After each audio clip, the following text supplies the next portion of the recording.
Okay. I got this. I got this. It doesn't really matter which one. Okay, this might be better. Is this going to be better? Hello? Can you hear us now? It's good now? Yes. Okay. No, I think they can hear us now. Yes. All right. So let's try this again. Hi, everybody. This is Jen with Jen's Den Art, and this is my husband, Michael, right here on the right of me. And what we are doing tonight is, first of all, we just finished our Snowy Pines pop-up paint party. And we painted our snowman on a canvas panel, okay? A canvas panel, which is the thin boards.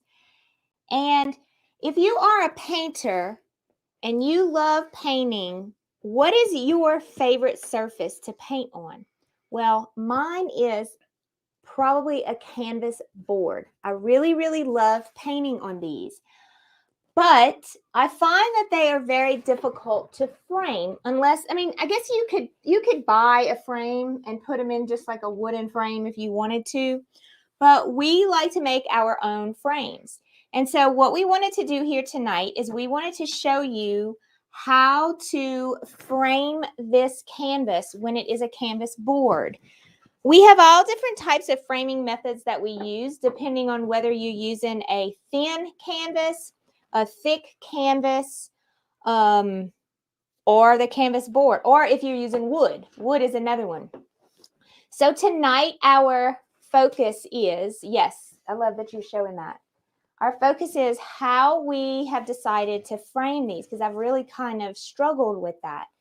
So say hello, everyone, and do me a favor and sprinkle the love when you get here. I would love to see all of you on so you can learn this great technique that we have.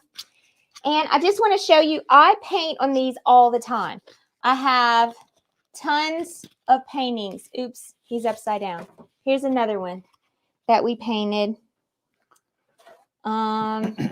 Here's another one that we painted. These are all tried paintings that I still have sitting in my office. And then we have another one here, and they just go on and on and on.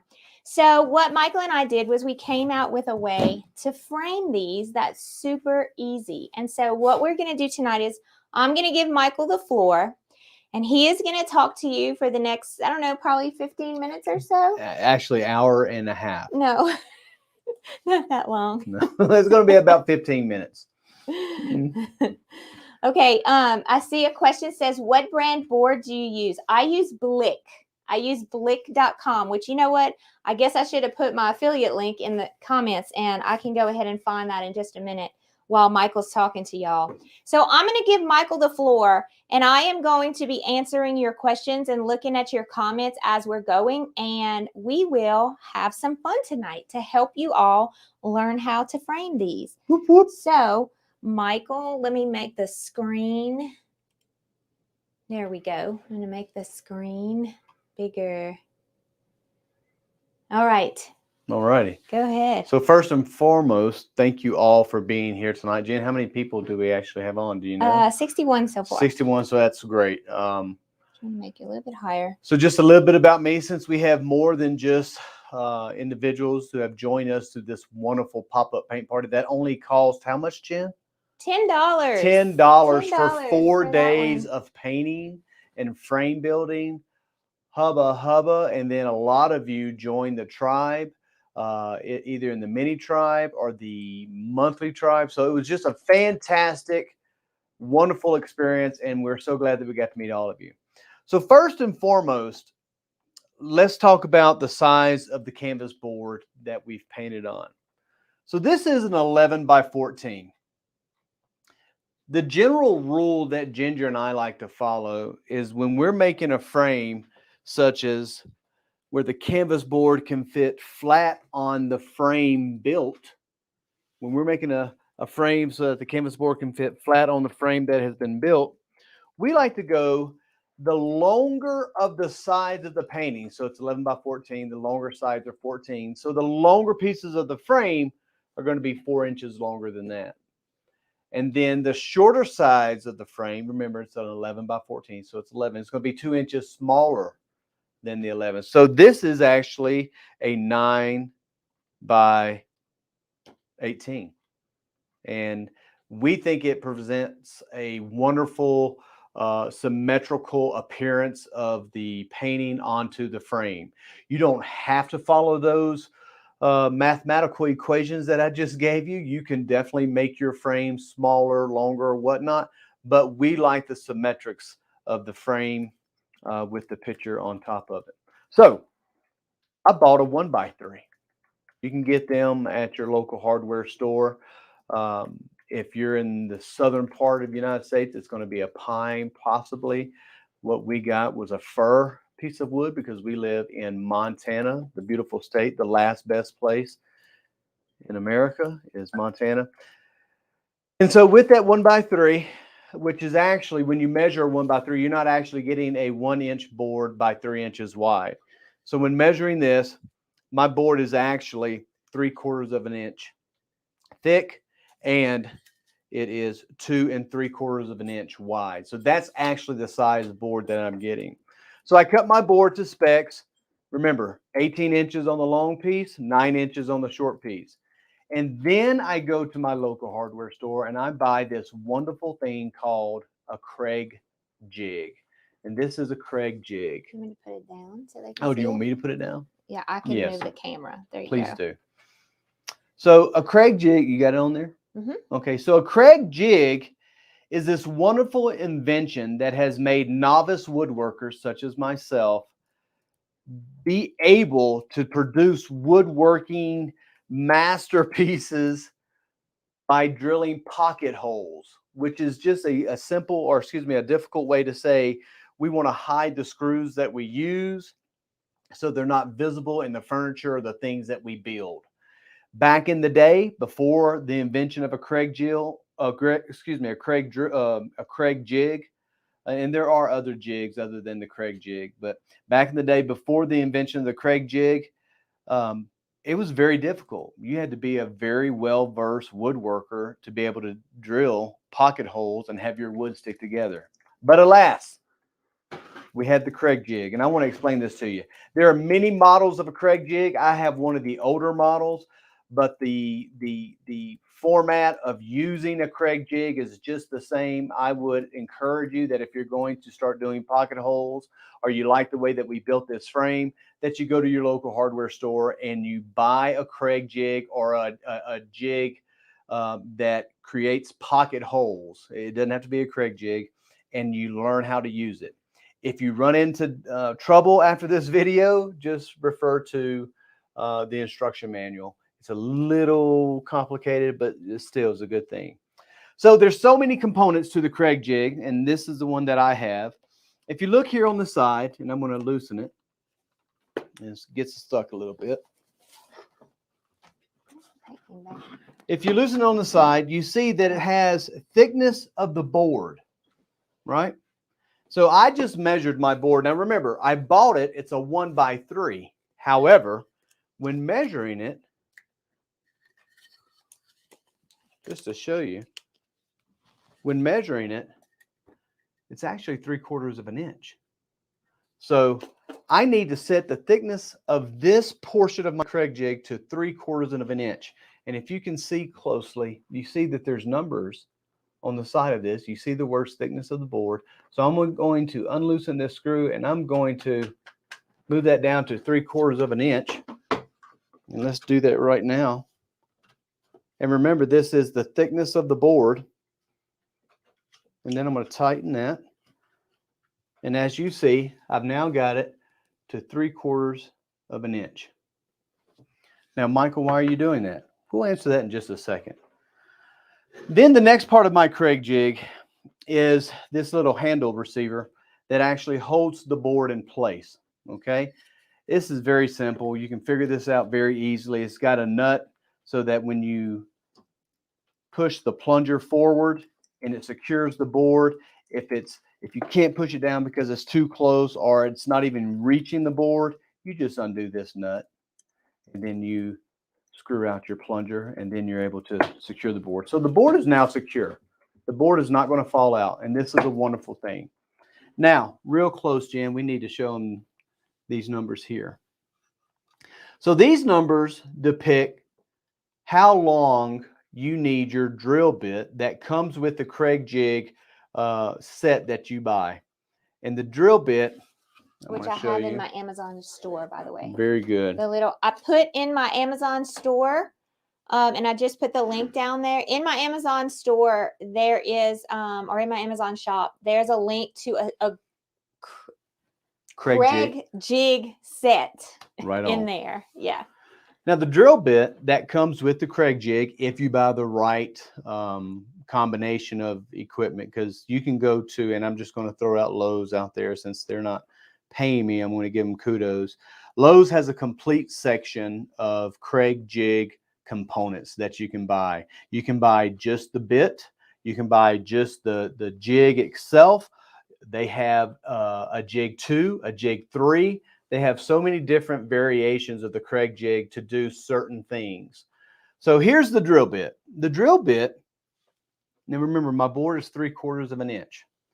The drill bit has this collar, and if you see this collar, it also has a set screw in the collar. I use an Allen wrench, and I can loosen or tighten this collar. And the reason why I would do that is because this collar is a set point that you decide to have so that your drill bit does not drill through the piece of wood and go through the hole of the Craig Jig. Now, if you read the instruction manual, it tells you you're not supposed to figure out where to put the collar based upon this technique by looking at the end of this drill bit and if it touches the plastic or not. They say if your wood is 3/4 of an inch, then you place your Craig Jig, or excuse me, your drill bit, and you make sure that the beginning of the bit is at 3/4 of an inch. And if you look at it, it certainly is. So there's 2 ways to determine where the collar goes so that you don't drill through your Craig Jig. And that's the thickness of the board, 3/4 of an inch.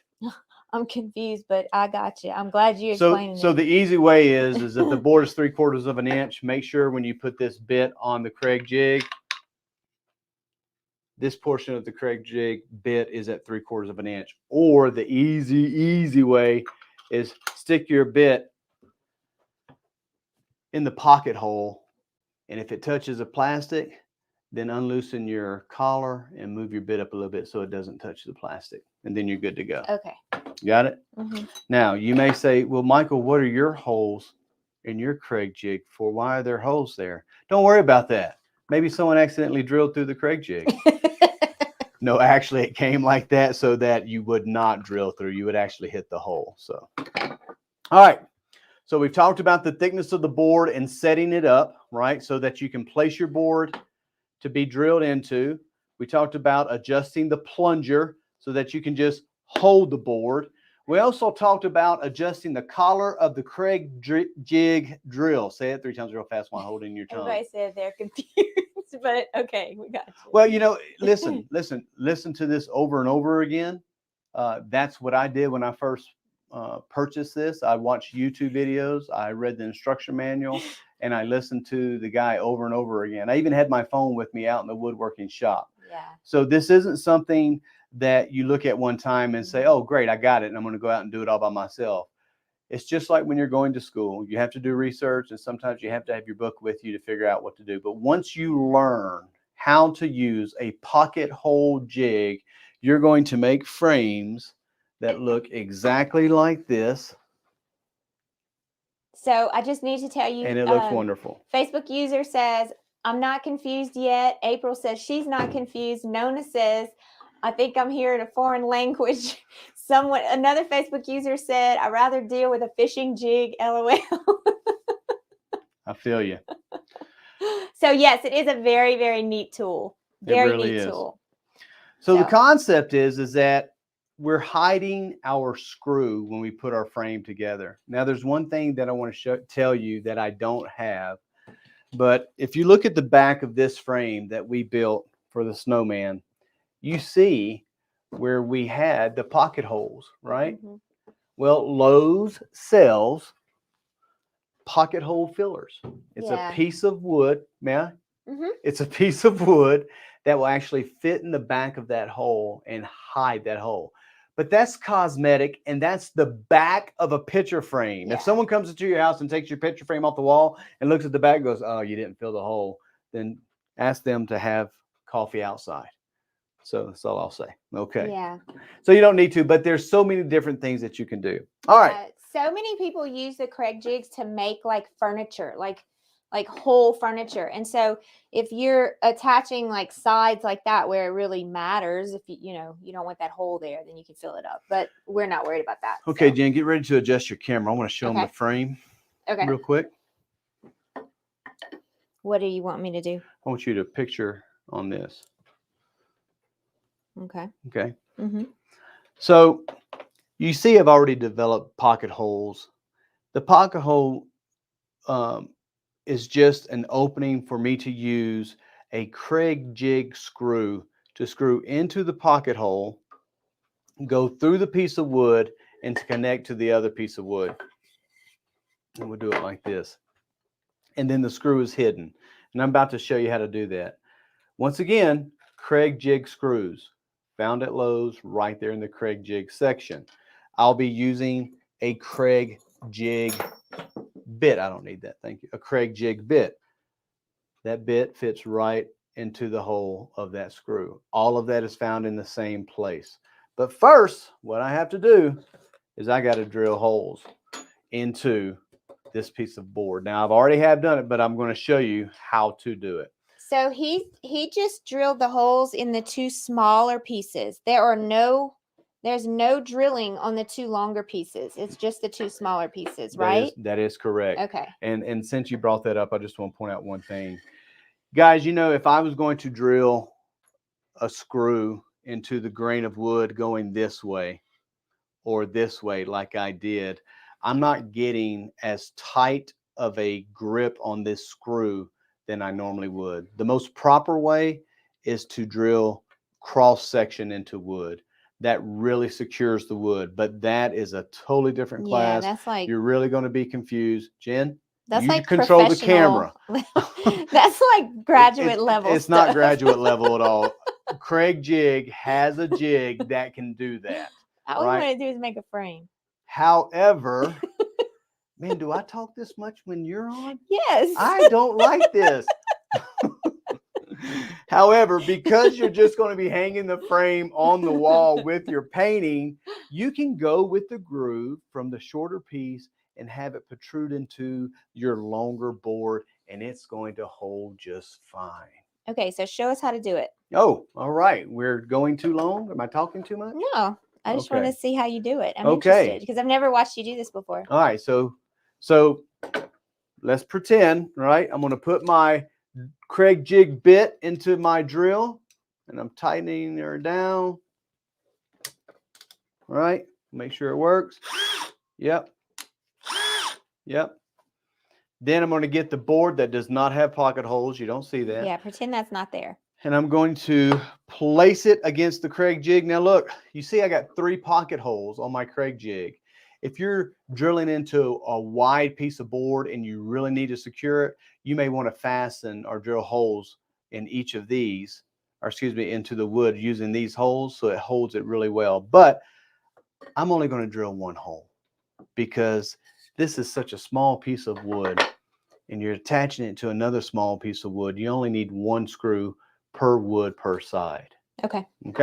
So I would place it in my Craig jig. I would push my plunger forward and I would secure it down. Then I would, starting my drill, go all the way in until the collar hit the top of this and stopped. You couldn't go any farther. I pull my piece of wood off and voila, I have a pocket hole. But I got to do the other side, right? Because this pocket hole, the pocket holes are going to be used to attach the shorter piece to the longer piece. So do you guys understand that? Wood, secure. I pick the middle hole. Center, does it matter? Because No. I would say because this is only a 3-inch wide board, the center is the best place to put the drill hole. But if you had like a really, like this is only 3 inches wide, but if you had like a really wide board, like 6 or 8 inches, then you might want to put 2 holes, one, you know, like just kind of separate them a little bit. And again, yeah, it's such a small piece of wood. I mean, it's 3/4 of an inch thick, and it's 2 3/4 of an inch wide. So I think one pocket hole is fine for something like this. So I drill my holes into my shorter piece of wood, doing both sides. Michael is giving me the look now. I didn't mean to. I didn't mean to. It's just when I'm talking, I'm so focused. I can't. No, I'm joking. That's what you say. I know. I do get so. Okay. All right. Back. Go sit down. You control the camera. All right. So let's make this baby. Okay. So now I take my drill bit off, or excuse me, and I place the bit that's going to secure my Craig jig screws. Does it have to be that long? Well, so that's a great question, Jen. Did you ask that, or did someone else ask that? I asked that. Oh, okay. Okay. He is really getting me back, isn't he? let me have that. So this is a smaller one. Okay. So yeah, they got so many length of screws.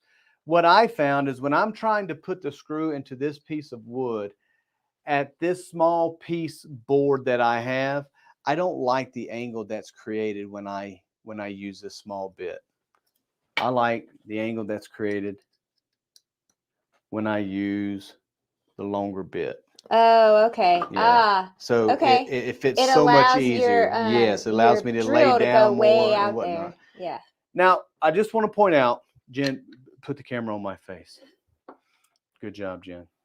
You're going to get a raise from this. I can say you're a very good worker. Oh, okay. They've made so many different variations of the Craig jig. One of the problems that people would have with the older version is they would drill the screw into the wood, right? Missing the hole. You see that hole? You see that hole? That's what was made. They would miss the hole and actually drill through the bottom part of the frame, messing that piece of board up. Now they make a variation of the Craig jig apparatus to where it puts it at the most perfect angle, so it's almost impossible to drill through the other side, and you end up drilling right through the end of it into the other piece of board, right through the end of it. So I just want you to know, if you make some mistakes, Craig has really refined their process so that you're not making those mistakes. So check that out. So let's screw this thing together. Let's do it. Let's make this thing. And then we have to attach the picture too, baby. That part is I don't like doing that part. All right. So excuse my limited workspace. Now, you can do this so many different ways. You may want to secure the board using a clamp to your work table and then secure this board and make sure it's perfectly lined up. I'm a country boy. I live in the mountains, and sometimes it's 0 degrees. So I don't clamp anything down. I just get ready to screw it in. So I line it up.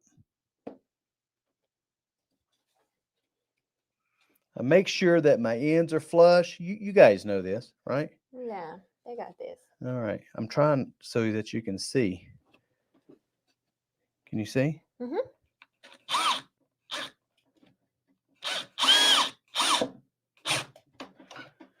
Now, notice I'm off, right? Yeah. That's because we're kind of like. Well, yeah, I'm just saying. We're doing it very. Okay. So that's what you get when you clamp it. When you clamp the board down, that's what you That's what you get, so you don't have that mistake. Jen, I am working it. This takes skill. He has the floor, huh? I can't say anything. But you're right. I mean, if we were going to sell this frame, we would do it totally differently. Like flush against something. That's right. Like find a nice wall or something to put it against. All right, so let's do this one. And notice that they're magnets, so the screw hangs on. Right?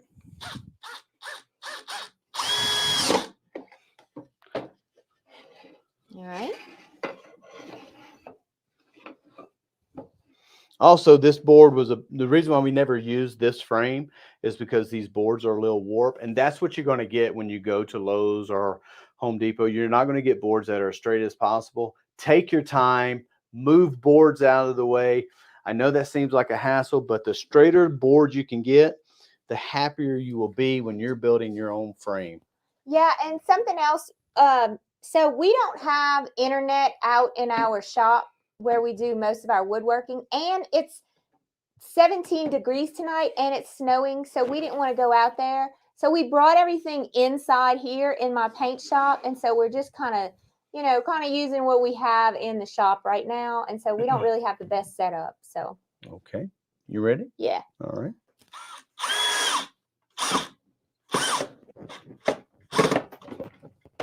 And then the last screw.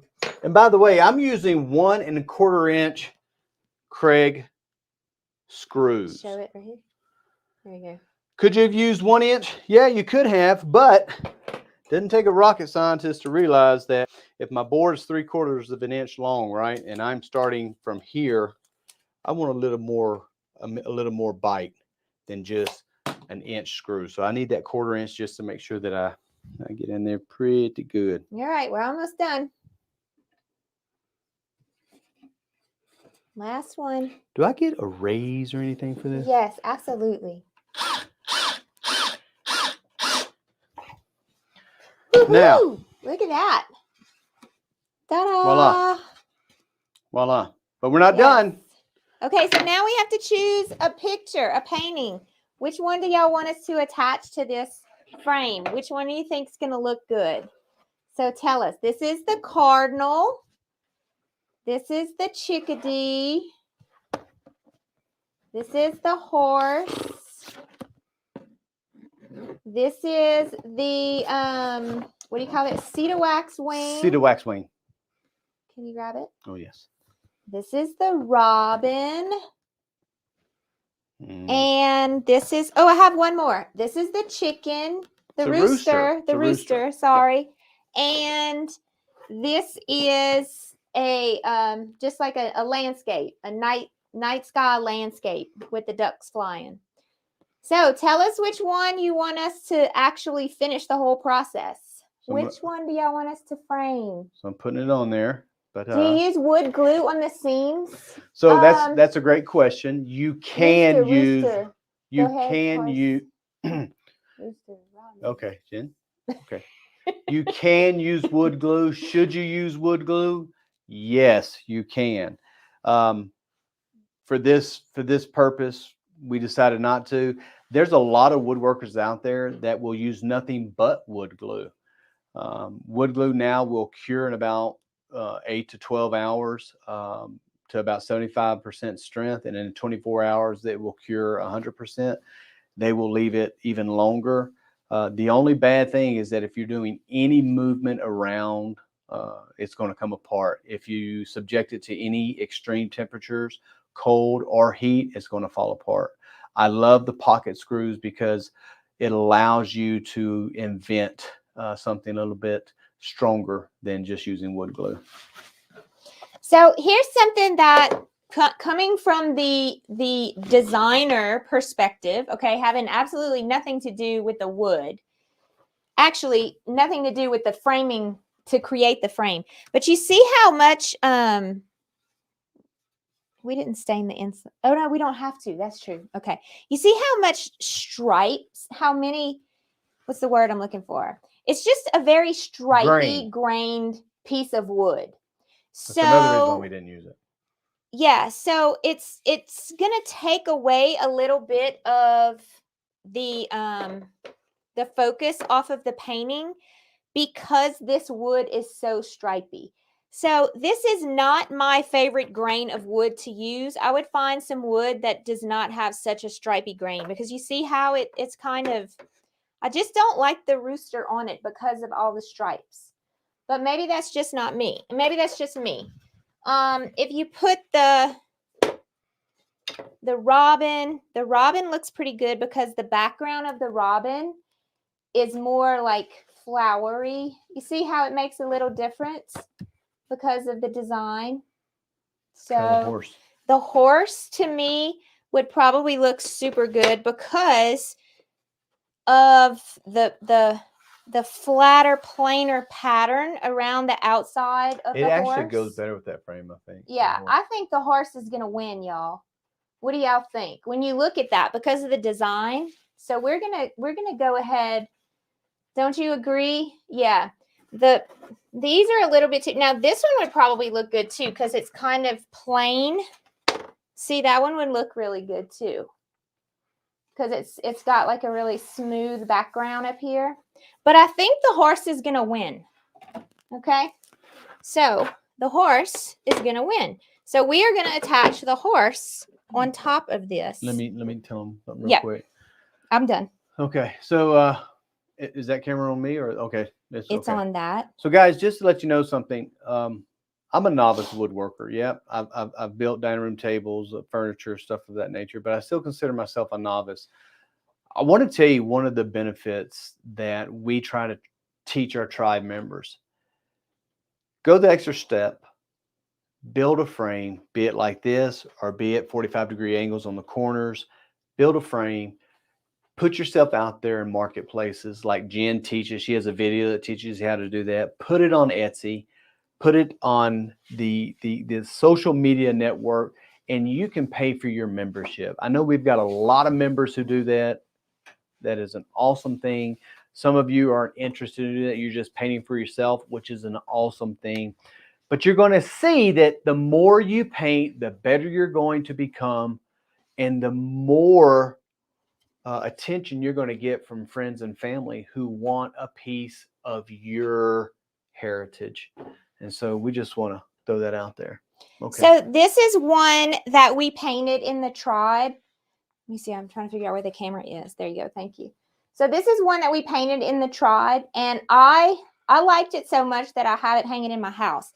And we used the same type of framing that we did here. This one's a little bit bigger, but this is what we're getting ready to show y'all how to do. We're going to attach it in the corners just with some little antique tacks. Okay, right, y'all see that? So yeah, this one's actually hanging in my guest bathroom. Right on. Now remember what I said. The canvas board is 11 by 14. So the long side of that is 14. I made the long pieces of board 18 inches long. The short side of the canvas board is 11. So I made my short pieces 9. So the short pieces are 2 inches smaller. The long pieces are 4 inches longer than the canvas board. Again, we did that because we felt as if it added symmetry to the whole outline. Ginger actually gets out her ruler and she goes, okay, so we're 2 inches here. We're okay, we need to be 2 inches here. Okay, we need to be 2 inches here, and we're still 2 inches there. Yep. Measure the corners. Okay, so this corner we are 2 3/4. So that's too much. Yeah, this corner we're like this. So Ginger uses that measurement of 4 and 2. 4 on the long side is longer than the painting, longer side of the painting, and 2 inches on the short side of the shorter side of the painting. So I go 2 inches. We got to go 2 inches horizontal and 2 inches vertical. Right on. And then come this way. And I'm going to put a dot. 2 inches. Now you may say, well, how do we get rid of that dot? Jen, how would they? This is just a charcoal pencil. That's so right. It's gonna, so it can come off. Yeah. Can you move that out the way? Yes, ma'am. And then we're going to do the same thing over here. So that's why we do 2 inches bigger. So 2 inches. And then 2 inches. And where they cross, that's where it's going to be. Right on. Okay, so 2 inches away from the edge, and then 2 inches away from the other edge. So let me show you what I'm doing. I'm going to make like a little cross. And I didn't do that here. I just made a dot, but because I want it, I'm trying to make it as perfect as possible. So that's why I want the entire part of the frame to be visible 2 inches all the way around the perimeter of the painting. So I took my ruler. Can you hold that for a sec? Yep. What did I do with the ruler? Oh, I took my ruler. Can you make that 2 inches? I can. Okay. So I took my ruler. Thank you. You're welcome. I went 2 inches away and I put a mark, and then I went 2 inches away here, and then they crossed. Those 2 marks crossed each other, and that's where the corner that's where the corner of the painting is going to go. So I did that on each one of those. Okay, so I have a cross. I think we have a question over there. On each one of those. Can you do the something with the something?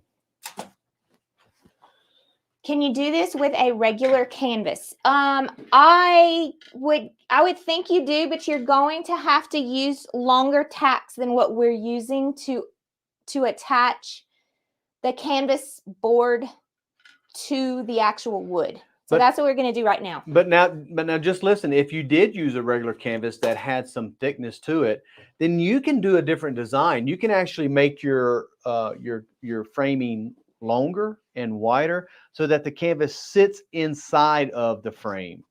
Now, how would you secure it? You can do something on the back to secure that.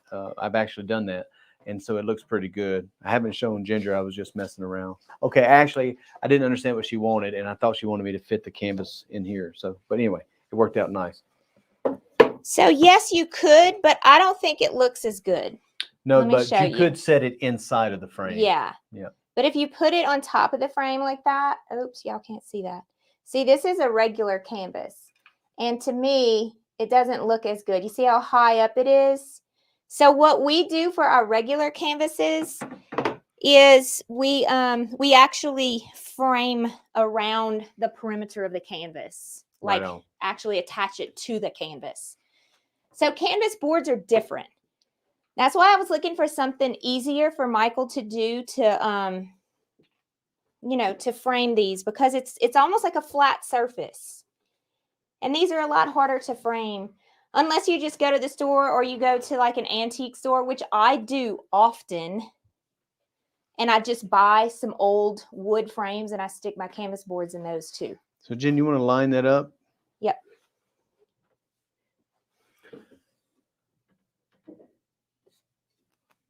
All right. There you go. One thing we notice when using these little ornamental tacks that we bought, if I use a hammer to nail straight on top of that, I end up scarring this little bolt up. So what we do is we use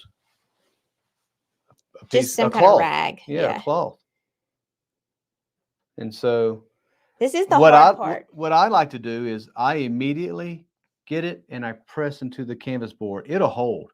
There's no doubt it'll hold. Put it a little bit off about right there. Whatever you want, dear.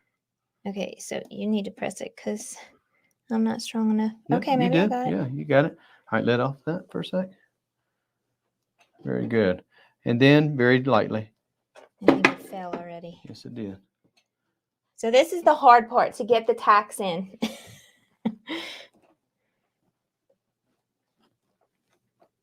But nothing easy, right? Kind of squeeze it with the, yeah. Now I got it started. I just want to show you. I got it started. See how it's at a little angle? No worries. No worries. Okay, perfect. Here we go. So you do that for each corner. See, we got a little tack there now. And that's what's going to hold it in place. Yep. And it's ornamental. It's like I bought them on Amazon, which I guess I have to put those in my Amazon store too. They're just some little They're just some little antique. They weren't expensive at all. Just some little antique looking tacks. And I'll just do one more. You can understand to repeat and repeat. But throw your questions. What questions do you have? Let me read. Let's see. Would it help to drill a tiny hole first and then tack it? So the end of this tack is extremely small. So the hole that you're talking about is called a pilot hole. You need a very, very small drill bit, and you need to be very careful because you really are only going to go in probably a couple of centimeters. But yeah, as far as if you're having difficulty making the tack stay, yes, you can drill a pilot hole. They are a little bit more than a 1/2 inch. So somebody asked, how long are the tacks? You can go ahead and do the other ones while I'm doing this. I'll answer questions. 16, 8, 9. I would say 10 16ths. So that would be 5/8 of an inch. That's how long they are.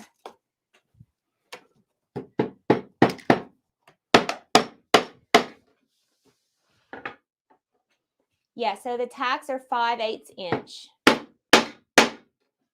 The corgi just went to the door thinking somebody was there because of the hammer. Tell him it's Michael. Miss Elaine, the tacks were purchased on Amazon. And I will put a link to that. I don't think I put the tacks in my Amazon store. I'm going to have to do that. It was like 100 tacks for like, like $3 or something. I don't know. I don't remember. I'm going to have to look at it.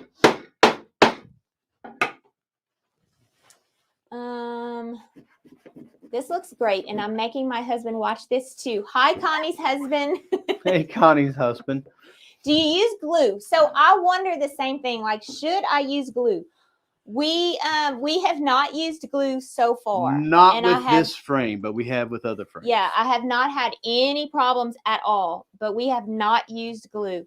Now, what I would do, which I did not do on this one, but I will do. Look how pretty that looks.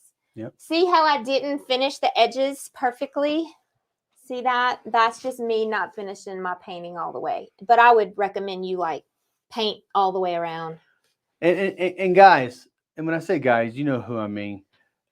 This wood was what we consider trash wood. It was wood for us to play around and practice and perfect the method of being able to do this and sell for $125 or whatever she sells that for. And people say, oh my gosh, I love your frame. Can you do this and do that? Well, yeah, certainly we can. Yeah. So practice with a piece of scrap wood that's warped. And until you perfect your craft, your trade. Yeah. So Heather, this video is going to be, you'll have access to it forever. It's free. It's a free tutorial for you guys to work on learning how to frame your canvases, because if you are anything like me and you love painting as much as I do, y'all saw how many of those paintings I have over 150 paintings sitting in a room, and I'm ready to start getting back into markets to start selling them. And I also sell at a store in Louisiana, but they sell so much better when they are already framed than just the canvas itself. So that's why. And you can ask for a little more. Yes, and you can ask for a little more. And Michael loves doing woodworking, and I'm a woodworking lover as well. So it was just something that we wanted to do, was to start making our own frames and selling our products with the framing. So, and guys, look, I want to encourage you to go play around with woodworking. When we're putting frames around canvases, we're using something called a miter saw, and we're putting the miter saw at 45 degrees, and we're cutting angles, and you can turn your wood exactly how you want it to cut the angles that you want. My point being is taking that extra time and learning that trade gives you an opportunity to touch the public in positive and effective ways. Because if you're a mini triber, or you're an annual member of Jen's Zen Art Tribe, or you're a monthly member, you know what we're about. We believe that Jesus Christ is first. Mm-hmm. Painting and everything else is second. And then, of course, we praise God when we do this. So this is what we do. We pray, we praise, and we paint. That's what we do. Mm-hmm. So Kelly, thank you for being here and making this possible for us, because we love sharing and we love having all of you on here. So, right on. Thank you, Kelly. Anne says, do you always stain the wood first? I do. Usually we cut it to size and then we stain the pieces once they're cut. And the problem you would have is if you didn't, then you'd be touching up very carefully around the painting and all that other good stuff. So stain the entire piece, cut, all that other stuff. I cut my first and then I stain it and make it just right, and then I drill.